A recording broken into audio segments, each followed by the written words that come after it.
Hello, everyone, and welcome to the latest episode of This Writing Life podcast with me, Stuart White, and Melissa Welliver. Hi, Melissa. How Hello. you doing?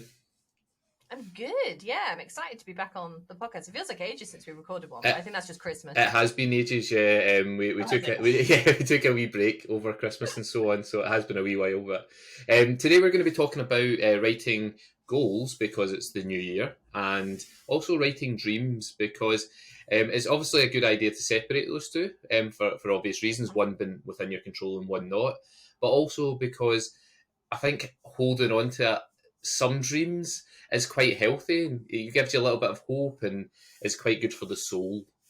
So, alongside those pragmatic, more practical goals, we've got the more ethereal and mystical dreams, the things that we hope for and aim for as well. Yeah, you've got to have hope. And I know there's a viral TikTok video going around of a girl saying every day, "I'm so lucky, good things always happen to me." And other people practicing saying it and good things happening to them from having like a positive mental attitude of starting the day, like, "I'm really lucky, good things always happen to me." So I think sometimes that's something obviously we don't have control over. But if you don't have hope, you've got to hope for stuff.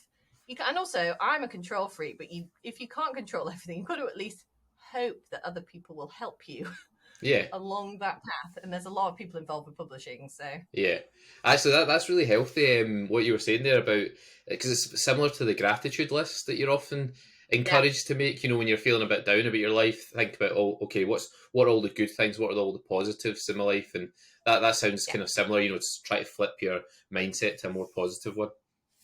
Yes, because when I heard it as a pessimistic person, I thought, why would you say that? You're just jinxing it, and then Sod's Law will mean something bad happens to you. But actually, when they explained it, I was like, okay, fair enough. Yeah, that's a healthy way to look at things, unlike my way, which is very unhealthy. Yeah, where I just assume something bad would happen. Yeah, no, I can definitely be cup half empty as well at times. Yeah. Cool. So let's talk goals and dreams. But before we do that, actually, let's do the little update that we usually do. So, what is new in your writing life? Well, in January, I am writing a new book that was signed off. The pitch was signed off by my publisher. I can talk about this. So, pitch was signed off by my publisher, but isn't under contract. So, if people don't know what that means, it means like I haven't been paid any money up front and I haven't written a draft of it yet and it hasn't been contracted. But the publisher has said, we're interested in this idea. Go away and write it. Let's have a look at a first draft. And again, when you have a relationship with a publisher, you don't have to be, I mean, obviously it's going to be super duper polished if they're listening, but it doesn't have to be as polished as if you're going on submission and it's basically you're cold calling people saying, please buy this book. So it's a little bit different. And then in the post, I got my new book, one copy, of My Love, Life and the Apocalypse, which is out in April, which was really exciting, especially because it's really, really thick. And I wasn't expecting it to be such a thick boy, but he is. I was really surprised. And the only problem with that is, of course, I flicked through it when I was thinking, I can make videos with this now. And it's so much easier to make social media assets when you've got a copy of the book. You'll know this with self-publishing yours. And when you actually order even a proof, it's so much easier when you have like a physical thing to help with those videos and reels and all that kind of stuff. Mm-hmm. And when I was reading through it, all I could think was, oh God, this is like way better than anything I wrote yesterday. Because obviously it is, because it's been edited within an inch of his life. So at the minute I'm first drafting and then I'm looking at this, and on my optimistic days, I'm so lucky, good things always happen to me. I read it and think, oh yeah, one day this will be as good as this. It's fine. I can do it. I've done it once. I can do it again. But on pessimistic days, I think, oh, this is so much better than anything I've written in the last week. So that's the only problem with having a finished copy, is I kind of swing wildly around with what I'm writing at the minute. But yeah, that's pretty much me. So I'm just kind of keeping my head down. Skin anyway after Christmas, isn't it? It's January. Yeah. So perfect. I think that's when they should do NaNoWriMo, to be honest, because not like we're going anywhere. So I think it's the perfect time. What about you? Where are you up to with your self-publishing, writing? Yeah, so I'm pretty close now, to be honest. I think most of the book stuff is done, which is quite nice. I actually put a tweet up the other day saying, how do you let a book go? Because I was thinking the other night about, actually this scene, if I put this scene in here, that would be quite cool in terms of showing something about the character and driving the story forward a little bit quicker and so on. And then basically everyone's response was, you've just got to let it go, and Yeah, we all feel like that. yeah. Yeah, hate it. So that's quite tough, to be honest. But yeah, so Yeah. the book stuff is done. I mean, I've had a few proofs and stuff sent out, so it's quite cool. Quite cool seeing it, and I've sent it out to a few people as well to read. So sent out the digital ones the other day, and that they'll obviously already have that because it's digital, and the paper proofs I think are still in the post, but they will hopefully be landing with people in the next few days, which is quite exciting. Is it exciting, or are you nervous? Yeah, there's a bit of me as well, Yeah. because I ask people for honest reviews, so and that's what you want, obviously, but also Is it? yeah, also you just want them all to say it's brilliant and give you 5 stars. Yeah. So Yeah, definitely. It's really, really tough when people start reading it, because it's so funny, isn't it? When you're publishing a book, on the one hand, it's like something you work towards for years and years. And then roughly I found with my now self-published book, The Undying Tower, when it came out with Small Press Agora at first, about 2 weeks before, I could think of nothing more cringeworthy than people I knew reading that book. I could think of nothing worse, and I just wanted to pull it. And it's so weird, isn't it? Because it is kind of a look inside your soul. If you're writing a book, you're obviously pulling, even though, The Undying Tower is about people that live forever and a dystopian future, and My Love, Life and the Apocalypse is about loads of robots and cryogenic freezing, but you're still pulling from real stuff, like all the emotional bits. And My Love, Life and the Apocalypse is a romance. How cringy is that? That's my worst nightmare, when people start reading that, all the mushy bits. Yeah. Oh my god. I guess the only positive I can say from that is that most people, when they read a book, they don't always associate the author with the story. So unless I know the author, I wouldn't necessarily associate them with the story. So like that's the thing. But you know me. Yeah. This is the problem, Stuart. This is the worst bit. I kind of don't mind strangers reading the book. In fact, I'm thrilled. Please read the book. Have fun. Have at it. It's available from all good bookstores. Please pre-order. Yeah. However, like, your mum reading it, or like, your friend, like someone from school, like there's people from high school I haven't spoken to in years, and they've been really kind and liked my statuses on Facebook and Twitter, and I'm thinking, oh God, that person who I had year 9 science with is going to read this book. Yeah. It makes me cringy. I'm sure I'll get over myself, though. Yeah. Because I'm so lucky and good things always happen to me. Yeah. So I will get over it. Yeah. It's funny because actually I've had similar thoughts about, it seems to be especially about friends who are not writing friends, and also people at work who are on some of my social medias. And when I put out writing things, I'm sometimes a bit self-conscious about it, because I'm thinking, well, they've not really seen this side of me, and and it so feels private, personal. It's weird. Whereas sharing with other writers, I don't mind at all, because I guess they also bare their souls in their novels. Yeah. So there's an exchange. Their exchange, like a critique group or something, right? There's like this understanding between you. Yeah, that's hard to get with other people. But obviously, if you want to sell your book, you have to share it with people who aren't just writers, of course. Yeah, I know. So yeah, it's nearly there. I've been sorting out like the distribution channels. I chat about this more, obviously, in my self-publishing podcast, but I've been sorting out like the distribution and all that kind of stuff, and making decisions on like marketing and publicity and so forth. So yeah, it's busy, but it's good, and I'm glad I did it. There was a time in like November there where I was feeling a bit rough about it all, and I wasn't sure if I'd made the right decision. But yeah, I feel more confident about it now. So fingers crossed. Yeah, fingers crossed that it gets received well. And we've got the launch, which you are kindly hosting on the 13th of February. Well excited. Yeah. When's your release date again, Melissa? Remind everyone. 16th of April for My Love, Life and the Apocalypse by me. And it's available. So if you want to read all my embarrassing mushy bits, there you go. And it's available for pre-order now, isn't it? Yes, it is. Yeah, pretty much everywhere. Yeah. Please support your local indie. Yeah, for sure. I give a link. You have to give the River website, but please do ask at your local indie. They'll be very helpful, and would love to pre-order my book for you. So Yeah, local indie or bookshop org is quite good as well because they support local Yeah, or bookshops. bookshop.org, Yeah, yeah, if you're you going to can't do it get out and online, yeah. about or don't have one. Yeah. Mm-hmm. Cool. Right, nice one. So that's enough about us, I guess, for now in terms of our writing and so on. So we're going to talk goals and dreams this episode. And so I guess maybe it would be nice if we both shared our own goals and dreams for this year first. And then a lot of people volunteered theirs for the podcast, and we can chat a little bit about those ones afterwards, if that sounds good to you. Yeah, that sounds perfect. Cool. Okay, who wants to start? Okay, I'll go first because I feel bad if I make you. So big goals for this year are to complete the sequel to this book that I've just been talking about. To also finish writing a YA novel that you've actually read quite a bit of, Melissa. Oh, that one. Yeah. So I'm going to get that finished. Yeah. It's one of those ones where it's like was it 50,000 words I've done at this stage. So I'm like, I just need to sit down for a month and finish it. I think otherwise it might just sit unfinished forever. So yeah, so I'm gonna do that and also finish writing the middle grade novel Quark Spark. That again I think I've told you about this one. Which is something that I'm really looking forward to writing that one. I'm channeling a lot of like my own self at that age into the character. I'm looking forward to writing that too. So yeah, quite a lot of writing based goals, I guess.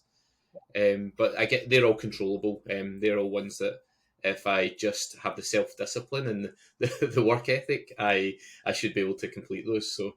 That's easy. Yeah, that's need those two little things. Yeah, that's exactly. Yeah, so that's I know it's what is it? They say it's simple but not easy. Yeah, it's quite simple to type a lot of words, but it's not necessarily always easy. So yeah. So yeah, that's my goals for this year. What about you, Melissa? Well, I think I have funnily enough, just as we were talking, I think I have a smaller goal of trying to be more confident talking about my book online and not feeling so cringy about sharing my stuff. I think doing podcasts like this has really helped because it makes you feel the first time you record an interview or a podcast, and guys, if you go on to publish your books, and I'm sure lots of you will get interviewed from time to time, and especially in post-COVID world, like online, doing a podcast or something, or maybe radio. And I find it I used to find it really difficult and a bit cringy, and I didn't like doing it, and I felt like I was masking the whole time and putting on this persona. But actually, I think it's really helped doing lots of them. So we do this podcast, I've done the Right and Wrong podcast, and I have a new one called The Chosen Ones and Other Tropes, which I'm doing at the minute, which episodes come out on Friday. Yeah. So as we're recording this, episode 2 will be out on Friday. And that's really helped just to talk about writing stuff and be a bit more confident talking about my own stuff. And I think it's just a practice thing. So that's like a mini goal. And then big goals, especially ones that are controllable. If we're going to start with those, I want to finish this YA I'm writing this month, and I'm hoping to finish that the first week of February. It's actually going okay. I say okay, I know I just said I'm trying to be more confident talking about my writing, but it's a first draft at the end of the day, and I don't hate it, so that's pretty okay. So I think that'll be fine. And then I'd really like to write an adult sci-fi this year. I've not really come up with an idea for one, but I don't know. I just kind of fancy dipping my toe in the pool, possibly, of a different age group. And when you write YA, it kind of crosses over anyway into adult a lot of the time. So I don't know. We'll see how we get with that one. I want to at least let's put a pin in it. I want to at least come up with an idea for an adult novel. Have a go at writing an adult novel, even if I start it and think this isn't for me. It'll be nice to give it a go. Yeah. So those are the two ones, and then obviously launching My Love Life in the Apocalypse and just trying to be a bit more active about talking about it online, but without burning myself out is the big one, because I think it's quite easy to burn yourself out and think you have to say yes to everything. Yeah. So yeah, it's finishing YA, it's possibly finishing, at least giving a go to an adult, and launching the new book without losing my mind. Those are my goals. Maybe that's not in my control. Yeah, exactly. But no, those are good ones. Those are definitely good ones. And you are actually making some progress already with the YA novel, aren't you? Yeah. So I think I'm 16,000 words in as of yesterday. Yeah. So I started on the 3rd, and when I say I started on the 3rd, it was, that everyone knows, first page, first paragraph, first line, they're just horrible. And I just hate, I find the first 10,000 words, some people like race through the first 10,000 words if they have a really solid idea for a story and struggle in the middle, which can be called the saggy middle. I've actually found I just really struggle for the first 10,000 words because I like to create quite a strong voice, and it's another dual point of view speculative romance, and I just was not getting the voice the first 10,000 words. And then now I'm 16,000 words in. I think the voice is like 80% there. So I'm much happier. And I think it will carry on okay. And the plot is quite fun to write. So it's fine. But I think I'm going to have to redo that first 10,000 words, which is fine. Like, that's pretty common. So yeah, so about 16,000 words in, and I'm aiming for 60,000 words total. It's quite neat. So there's 20 chapters. So it means every time I finish a chapter, I am 5% done, which is quite nice. Yeah. So it feels like I'm really ticking off like a big chunk of it. So to know I'm over a quarter of the way there, it's quite nice. So yeah, it's going okay. Good. Yeah. No, I'm excited about it. You obviously shared the pitch with us at one point as well. So can't wait. Those are goals. Those are things that are within our control. And we talk about that a lot as being important, I guess, when you're, especially in writing, where there's so much luck involved, there's so much subjectivity, there's so much about taste and timing. All these things which you can't control contribute a lot to a writer's success, and whether you make a career, or whether when you do get published, your book happens to catch the right readers, and you get that sort of avalanche where it, get the chain reaction where it passed on from one reader to the other and so on. That's a lot of that's down to luck. So it's good to have those controllable goals. I think that you can just deal with yourself and feel like you're making progress. However, it's also good to have hopes and dreams. So we're going to talk a little bit about that just now, very briefly, before we discuss other people's as well. Hopes and dreams are good because I guess they give us a bit of something to aim for, something, like we can daydream a little bit about it and think, okay, all this hard work, all this slog and difficult work that I'm doing just now will pay off if I get to do X, Y, Z, whatever your dream happens to be.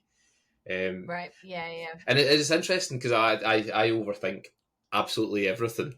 And so and so it's one of those things where I often think about something I'd like, but then I think, but would that actually make me happy? And then I sort of talk myself out of it actually being like something that would make me happy, and then I sort of pull that away as one of my dreams. But I guess the big one for me this year, and to a degree there's some element of control in it, but there are obviously some parts which aren't, is to complete the project that I'm aiming to do with the 1,100. So that's the 1,000 sales and 100 reviews in 2023. So we'll obviously see if that happens. It's not really a dream, I guess. It's more just like a hope.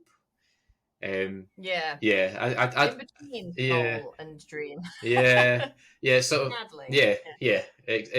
least it's quantifiable, which is good, because I think sometimes as well our dreams are unquantifiable, and so you never actually know if you get to them or you achieve them, or if so I think it's good to have, for me as a scientist anyway, it's good to have quantifiable dreams as well, I think.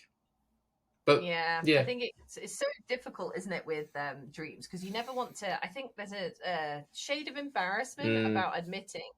And I think writers, the problem is, and it's the same with lots of arts, such as acting, or if Emily was here, I'm sure she'd agree with acting, or if you want to go into professional music, anything like that, is that when you start out, you are very aware it's incredibly competitive.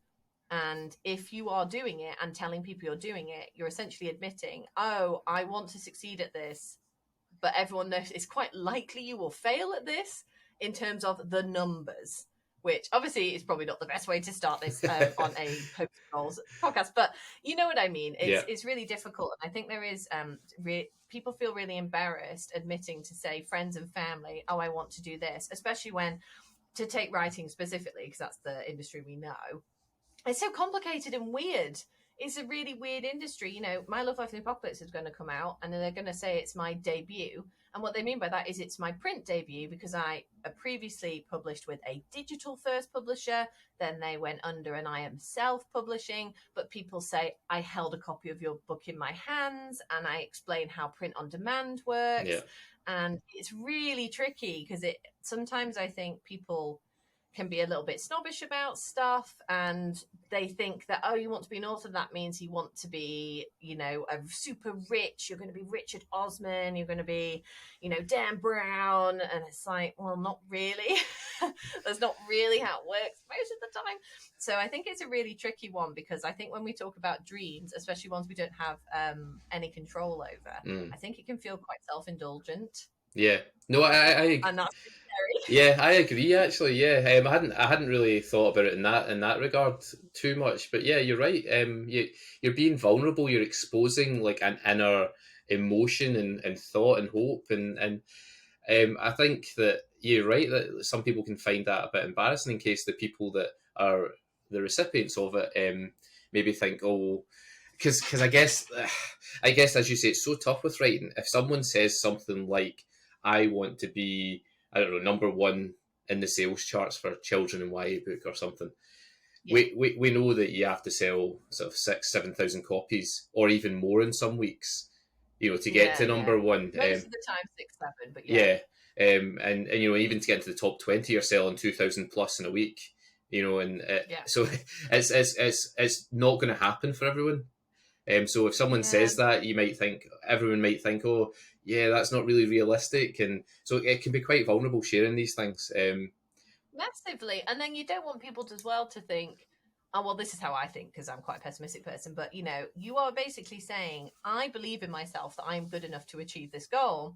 And I sometimes think maybe people think, or at least I think they're thinking, who do you think you are? Yeah. Like, I am also really special, but I don't go on about it, you know, that kind of thing. And so I find it really difficult talking about sort of big dreams. Like, I think I've said to you before, one of mine would be to see a copy of my book with in a language I can't speak. Like, that's one of my big ones, and it can get there. I've put all the pieces in place that it can hopefully happen. Mm-hmm. And Chicken House are looking to sell it abroad, and they're doing everything they can, but it might not come off. Yeah. And that's no reflection. This is the other thing is, of course, when it doesn't come off, you worry people are going to look and say, ha, I knew it. You're not that special. And I hate that, because first of all, I'll tell you right now, from somebody who is very anxious and as a child always thought people were talking about them, nobody's talking about you. Nobody cares what you're doing. Don't worry about it. You carry on in your own lane. Yeah. It's funny. I'm like, oh, I'm such an egomaniac. I always think people are talking about me. People have their own lives and their own stuff to deal with. Like, they're not talking about you. So focus on that dream. They might every now and then think something like that, but it doesn't matter, because they're not even thinking about you most of the time. Yeah. So, and then possibly, like, obviously bigger goal. When we're writers, obviously we all want to be brilliant to win the Carnegie and have a film premiere. But again, I think whilst it's like big goal stuff, realistically, and especially in the next 12 months, knowing how slow everything is, I would like to sell another book. I would like to, which is something I don't really have control over, and I would really like for My Love Life and the Apocalypse to do well enough that I am making a bit of extra money, so I'm not struggling as much, and that it's lots of readers are reaching out and saying how much they're enjoying it, which isn't very concrete, but I know how slow things are. In the next 12 months, that's pretty much all I can ask for. And that would be really nice. Yeah, but that's a nice one, because again, it's a fairly it's fairly attainable. I think, you know, it's fairly realistic that you will have people that read the story. Well, I've read the story, so I know it's extremely realistic that people will read that story and they'll love it. So that's definitely a good one. Yeah. So I think it's just sometimes timing wise, when you have a year, and we're talking about writing goals, it's like, really, what is your writing goal for the next 17 years? Yeah. It takes so long for anything to happen. Yeah, that's true. Yeah, it's funny, isn't it? Because this is the other thing. I was listening to an alternative point of view about goal setting the other day, and it was that goal setting is for people who don't meet their goals. And what they meant by that was, if every January you're setting new goals, what that means is that you are not just continuing throughout the year in a cycle of, achieving something, setting a new goal, achieving something, setting a new goal. You've obviously gone that previous year and haven't set any new goals yet, and then you're just resetting in January again. Right. And so, like, people who actually meet their goals, this is the alternative point of view. They don't have to do goal setting, because all they do is they achieve one goal and then they go on to the next one, and it's cyclical rather than something that happens on like an annual basis for them. Yeah, that's so true. I just got the Dyslexia diary, and guys, even if you're a boy, you can buy the Dyslexia diary. They let you. But obviously, Dyslexia is for non-binary and women and anyone who doesn't identify as male, basically. Yeah. And they come out with this diary every year, and it's brilliant. And it has affirmations and gratitudes that you write down at the end of each week, and it has things that you should be focusing on. And there is something about, I check at the end of each week which of the goals I hit, and then I can copy over to the next week the ones I didn't. And the ones I did, I just tick off. And they're gone. And it's like it falls out of your head. And it does mean that it feels less cyclical. And it has meant that in terms of writing, I've been writing much better every day. Even if one day I only get a few hundred words written, I catch it up the next day. I don't panic anymore. I used to panic and think, but I need to write exactly 1,500 words a day to get to this goal, or I'll fall behind, and one day I'll have to write 5,000 words, and that's stressful. Mm-hmm. Whereas I'm not doing that as much because I can see this continuous goal that I'm pulling forward. Yeah. Well, that's good, and that's a nice alternative, because I guess it can feel like quite pressured at the start of the year to set a big resolution or a big goal or whatever, and for it to be something you work on throughout the year, and that it is a good point that it can just have something that it's very small and it's just continually changing and evolving as time goes on. Yeah, exactly. Yeah. Cool. So obviously people answered my tweet that I put out about this podcast episode, and so I thought it might be quite nice just to go through. I won't name the people for for obvious reasons, in case they don't. I mean, they knew it was for the podcast episode, so they knew it was going to be read out. But I'll still not name them, just to just then we can talk a wee bit more honestly about things, and not not worry about being attached to a specific person. So, so first person, they've got their goal as get their work in progress submission ready, and their dream is to land their dream publisher. Now, I wonder if you asked all the writers in the world, how many of them would have those two? Yeah, because it feels like that starter pistol. I was just talking about how unusual my publishing journey has been, and there's been ups and downs, and it's all worked out really nicely, and I've learned a lot of lessons, and I'm really glad it happened how it did. But it does make things complicated when I'm talking about debut and all this other kind of rubbish that comes into all the different things you have to talk about when you land a publisher. So yeah, I think that's probably a really common one. I like that they started by saying get it submission ready, because that shows they're still focused on the craft. I think you so often, when you're so focused on getting a published book, you forget actually you need to write a good book, and you need to focus on that first and foremost, because you're so focused on all the things you should be doing to catch the attention of an agent or a publisher. So I think that sounds attainable. Although depends how long it takes to go on submission, because oh my goodness, submission can take a very long time. Again, 2023. However, I think it's a good goal, continuous goal, especially if they are focused on getting it submission ready. Yeah, no, it's good. I just the thing, I guess the thing about the dream publisher, and again, like it's good that people have, like, there's a specific publisher, and people do this with agents all the time. They say my dream agent and so on.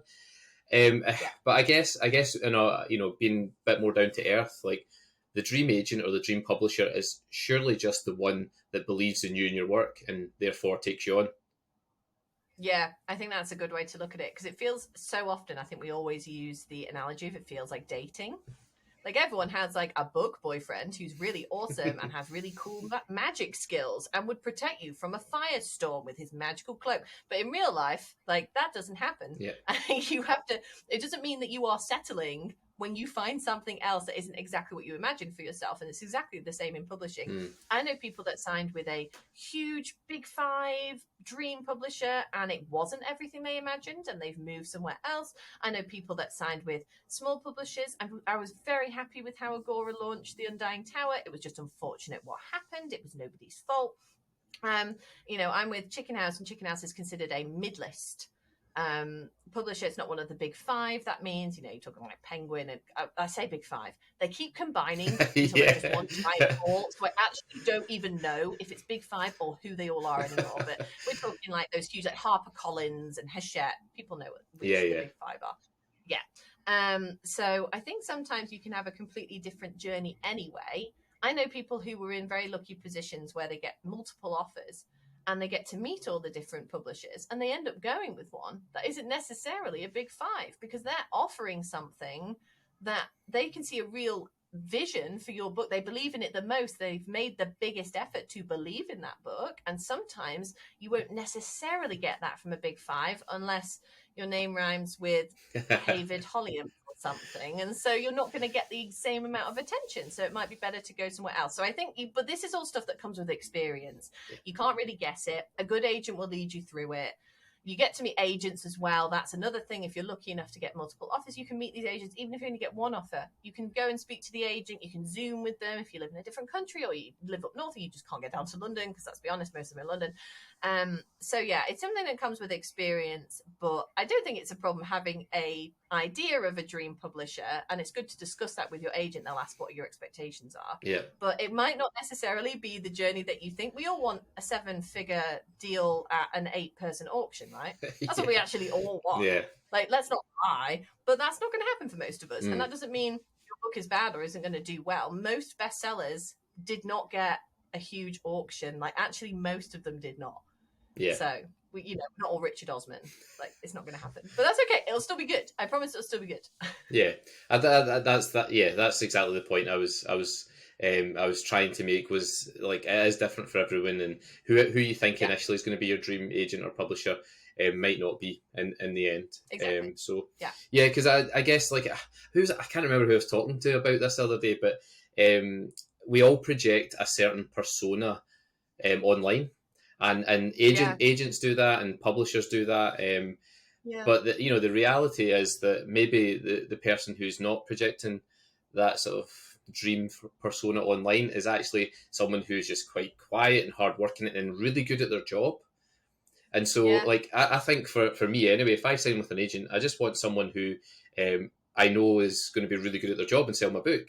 That's more important to me than having like chemistry, or or this person been great on Twitter or Instagram, that kind of thing. And I think sometimes we can fall into the trap of like seeing people posting online and thinking, oh, they sound amazing, I'd love to work with them. And that's just their social media personality. That's not the reality of what happens day to day. Yeah, exactly. Yeah. So you'll get to those things when you meet people, but you will probably end up with your dream publisher and dream agent if you keep your head on your shoulders. Make sure you're looking out for who's in your best interest and your book's best interest. You probably will end up with them. They might not be called Penguin, but that doesn't mean they're not a good publisher. Yeah, for sure. Cool. So there's actually quite a few that are all similar here, but I'll still quickly read them all out. So the next one's goals to finish a middle grade novel, which is a good one, and dream to get in an agent. So they're very sensible goals. For sure. The next one, this is quite a good one actually, a wee bit different. Find more critique partners in my genre. And apparently this has been quite difficult for the writer recently. And the dream is to get an agent again. Of course. But the critique partners one is interesting, isn't it? Because I agree with that. Sometimes it is hard to get someone who writes something really similar to you, because the person you happen to click with on a personal level might write a totally different genre.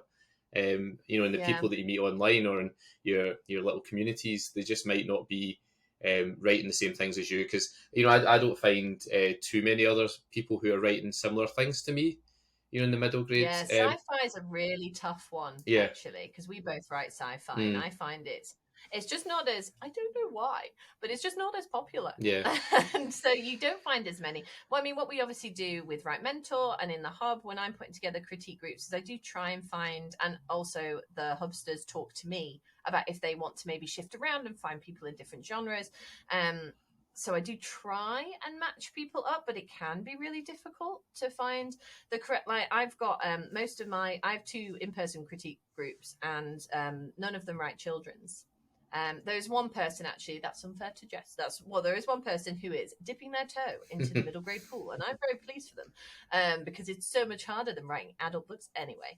But I do find it can be really difficult because there are some nuances of children's, and that's not even really a genre, it's just an age group, that they don't quite get if they're, say, writing lit fic adult, which is a very different genre. So yeah, it can be really tricky, that. I would just recommend, look at Right Mentor. We might be able to help you find someone. Or also, there's lots of really good Discord groups, or even putting it on Twitter out there. Just tweet and say, is anyone writing anything like this that might want to swap with me?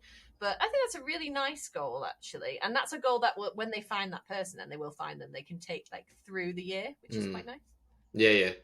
And we often find, even at our events and stuff like WowCon and so on, people will chat on their Slack channels and meet each other and end up being critique partners through that as well. But yeah, depending on your genre.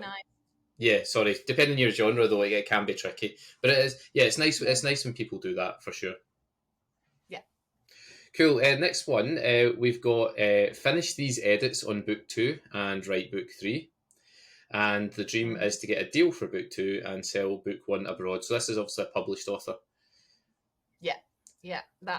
Book 1 abroad. That's what I wanted to do. It feels like the big one. I mean, I'll be honest, one of the reasons is it's a bit of extra money in your pocket. So if people don't know, when they sell your book abroad, especially if your publisher's taken on world rights, you will get a chunk of whatever they agreed to sell your book for. And it's an advance versus royalty situation, very similar to the UK. So even if you might never see the royalties in that country, you will get a chunk of the advance that they've negotiated for you. So of course it's great because you get a bit of extra money. That's always nice. Let's not forget, obviously we want to make a living out of this. Of course we do.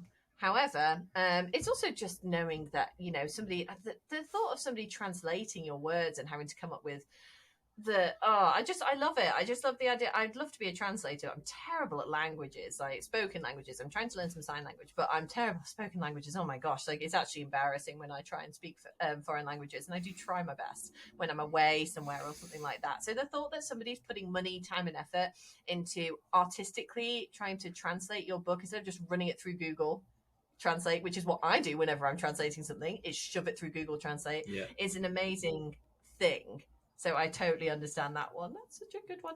And obviously finishing off doing edits and drafts and things like that. It's always nice when you have a bit of a publishing schedule that you feel like you're following a little bit. I don't know, obviously, if this published author necessarily has sold the second book, or that's why they're doing edits. I assume perhaps they have done, if they're saying that. But yeah, it is nice when you've kind of got a little bit of trajectory, especially when things take so long. Yeah, I think so. And do you know what's interesting actually is looking at the goals and dreams of a published author is they're actually pretty similar to an unpublished author. They're just slightly moved further along. So that's so true. Yeah. It's all about getting your voice out there and getting your book out there to as many people as possible at the end of the day, isn't it? Despite the cringe. And it's why I always say to new writers who are writing their first book is the most important thing to do is to write your book, finish it, move on, write the next book, because quite often, and I know this from my own experience as well, you can get hung up on that first book and forget that regardless of whether you get picked up in your first book and published, the goal will remain the same, which is you then need to write another book. And once you've done that, you have to write another book and so on. And if you want writing to be your career, which if you're going for publication means you probably do, then practicing the career habits early on, even before you're published, means that when you do become published, that rhythm of writing a book, then writing the next one and so on will become much easier, I think. Yeah, no, it already is for me, and I'm not even contracted for the next one, but I have a really good relationship with my publisher, and I'd be hopeful, even if it wasn't the right fit for them, it would fit somewhere else. So with this, not promising anything, of course, because that's the worst thing you could do in publishing is promise anyone anything. And so I definitely feel like even now I feel a bit more in a good rhythm about knowing where things might be going in future, and at least being able to put some pins in that map, in that roadmap. Yeah. Roadmap, which obviously your book features. Yeah, it's a road trip book. Plug. Okay, next one. My goal is to write a new middle grade novel this year, and stretch goal. I'm not. What's a stretch goal? Do you know what a stretch goal is? Is that like reaching for the stars type Okay. goal? Is that like a dream, maybe? Yeah, possibly. Yeah. So the stretch goal Maybe a is. stretch goal like yoga? No? Yeah, maybe. Yeah. That makes sense. I've just never heard the term before. No. So the stretch goal is if life doesn't get in the way to write a second new middle grade novel. So basically to write 2 novels rather than 1. And the dream is to get an agent, but they've said, I'm leaving that one up to you, universe. So Yeah, you can buy tickets. I always say this, like when you're trying to find an agent or a publisher, and it is all timing, and especially with we here at Right Mentor, how many hundreds of letters come across their desk every week. And I know it sounds terrifying, but you can't win the lottery if you're not buying a ticket. Like you've true. got to keep buying tickets, you've got to keep sending it out, and it is really, really tough. And give yourself breaks if you need it, but I understand why they're saying leave it to the universe a little bit. But hopefully they are still sending out. Yeah. Or else they can't. The universe can't do anything with an empty page. So. No, that's true, and that was one that is actually I forgot to mention this earlier on, but it was one of the things that I'd said to myself at the start of this year as well. Was a sort of a secret rather than a declared goal was to make sure that I'm entering everything. So any opportunity that comes, that I you just go for it, because the last 2 years I've been terrible for, just saying, oh, what's the point? I'll never go anywhere. It'll never, no one will like it, and I've not done that, and it's actually quite against my nature to be like that. But I'd obviously got into a bit of a funk about it. But yeah, this year I want to send it out as often as I can. I think that happens though sometimes when you do need to give yourself a break, and there's no shame in having a break when you get to that point. True. But yeah, like I'm doing this, so I'm doing this podcast, Chosen Ones, with Jamie Greenwood, who does the Right and Wrong podcast, and it was literally because somebody posted in my debut group back in 2020. Oh, anyone launching in 2021? So when my now self-published book came out, did they want to do an interview with this brand new podcast? And I was feeling a bit cringy about it. It was the first one I did. And I wrote an email and said, yeah, and spoke to them, and we got on well. And then we have a mutual friend, Naomi Gibson. And then we all started talking, and now we do this podcast. It's really fun and cool. And I never would have spoken to these people. I wouldn't have got as close to Naomi if I hadn't just said, oh, okay, I'll do this, even though I don't really know if it's like for me, but I'll give it a go. Because at the end of the day, I could always have just given it a go and thought it's not for me, and that would have been fine. Yeah. But I would have kicked myself if I hadn't done it.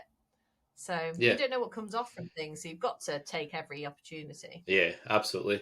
And I should say, Jamie Greenwood has the smoothest voice on podcasts that I've ever heard before. Yeah, it's just like way better than ours.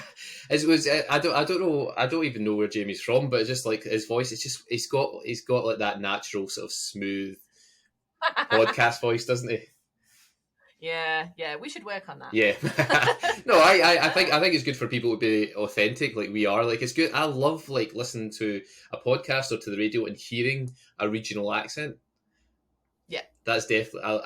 I do love that, and it's good to have that diversity. But yeah, every time I listened, because I was listening to your podcast last week when it came out, and yeah, it's just listening to his voice. It's just so smooth and so relaxing. I can see him just broken up with mine and Naomi. for him. No, you guys were brilliant as well. But yeah, anyway, that would be something I aspire to, is to be a wee bit, maybe a bit, because I'm a little bit frenetic at times, so just to be a little bit more smooth.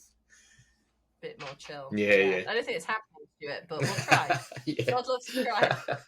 Yeah. So I guess that sort of stretch goal for this writer was to write 2 books, which is obviously a big ask, but it's good. I think it's also good to have the initial goal, but yeah, like something on top of that, just in case you achieve the goal quite early, or you're finding it quite smooth running. Yeah, I think a stretch goal. I like that. I feel like I might have heard the phrase, but I don't know. And especially, as we said, like in publishing, when things take so long anyway, maybe a stretch goal's always good to have on the back burner that you're kind of putting in lottery tickets for. And well, for example, there's a few writers this year who have got like 3 or 4 books coming out. Yeah. I saw was it Maz Evans posted the other day, and she was like, I've got this book and this book and this book and this book all coming out this year. And I was like, how have you managed that? But it's obviously, it is on fire. Yeah. Obviously working very hard and so on. I think. Do you think people maybe built up some extra words during the lockdown times as well? Yeah, I think so. And also, it's that typical thing, isn't it, of feeling like overnight success, Mm. but obviously it is not overnight success. Well, I mean, literally, when you're writing novels, she couldn't even if every word was coming out perfectly, still takes hundreds of hours to write that many books, and they're coming out. So I think sometimes this is part of the problem, I think, with goal setting in writing world, is that people write quietly, they don't tell you they're doing it, they feel a bit embarrassed about it, which is, by the way, they don't have to broadcast online that they're writing a book. But then, of course, all you see from your end is that big bookseller picture come up on your timeline, 6-figure deal or whatever it may be. And you think, oh my God, when did that happen? Yeah. It's like, well, they were working on it the whole time, actually. And like I wrote My Love, Life, and the Apocalypse in 2020. It is 2023. Yeah. That is a long time. Like, it's just all this stuff that you're building up. In between, I released a different book. I have also done self-publishing. Like, there's so much time in between things that I think sometimes it can feel like, oh, that person's having all the luck at once. Whereas actually they were just putting in the time and effort in between. And as you say, I think during the pandemic, I think it's good. Maybe people did have more time to spend on the hobby that they want to become their career, which is writing. Yeah. Yeah, and actually that's probably quite a good note to finish on. I had a quick glance through the rest of the responses, and they're all very similar about finishing books and signing with agents and publishers. So yeah, I think we've had a good chat about that. I think it's good to have your goals and your dreams, but also just to think about all the things that we discussed there about how goals can be sort of continually evolving and be a dynamic thing rather than a static thing where you must get from A to B. It can be that you go from A to M and then to F and then back to B. Yeah. You know. Yeah, I think so. Or you can go A, B, C, and you can go beyond B. It's not it's not a static thing. No, massively. Like, that's definitely what's happened with me. Or like, most people don't know I've had 2 agents because, and nothing. I always like tell this story, and then people are like, "My God, was there a big fight with the first agent?" No, she was actually really lovely about it and helped me find Lucy, so it was actually fine. But at the time, felt like the end of the world when I realized it just wasn't. I wasn't gelling with this agent. She developed her career into more historical stuff, and I wasn't writing that as much anymore. And I wanted to go into sci-fi. It felt like the end of the world, but it wasn't. And it actually ended up being like really amazing. And so I was really glad I went down that road and I said something. But yeah, I think everyone wants, and of course, everyone would like a really straightforward path in, but I think in publishing it's so unlikely. Even when you read about these bookseller thing, guys, trust me, the number of people who I know who have like a big announcement in the bookseller and they say, oh yeah, that's the interview I gave, but it was not actually that smooth. I just didn't want to go into it. Would have taken like the entire bookseller would have to be a book in order to cover all of the ridiculous nonsense that led up to actually that book deal being done. So yeah, it's never very smooth, but I think that sometimes can create better books and better writers. So it's certainly not an issue as long as you keep an eye on those goals and dreams and put a post-it note up next to your desk, whatever it needs to be, then you can get there. Yeah. Okay, good. Yeah. That's a lovely note to finish on then. So for everyone who is listening, good luck with your goals and your dreams for 2023. I hope that you all achieve them. And obviously, anytime you can just tweet us or let us know if you're in the hub or whatever about how you're getting on with those. We love to hear people having progressed and achieved their goals, however big or small. We're not just talking publication deals or signing with an agent, anything at all. So let us know. We're always open to hearing about your relative successes in achieving your goals. Yes, please do tell us. And for anyone watching, it's not actually dark, it's just really stormy outside. I noticed that you'd gone dark, actually. How dark it's got in my room. Yeah, I noticed that. I know, I didn't realise the storm was coming, guys, but I live in the north, I should have known. Yeah. But the publishing storm is coming, and you will all achieve what you want to do, even if it's not the way you thought you would achieve it. Just like your characters in your books, you think you want one thing, but your need actually will give you something better than you can imagine you will get. So just keep talking as well, talking to each other, talking to us. We love to hear from you guys, and we love the community we've set up at Write Mentor. So just don't feel like you're on your own. Yeah. Because we all feel like we're on our own sometimes. Yeah, we're always here for you. Okay, nice note to finish on. Thanks for listening to the most recent episode of This Writing Life, where we've discussed goals and dreams, and we'll see you next time. See you next time.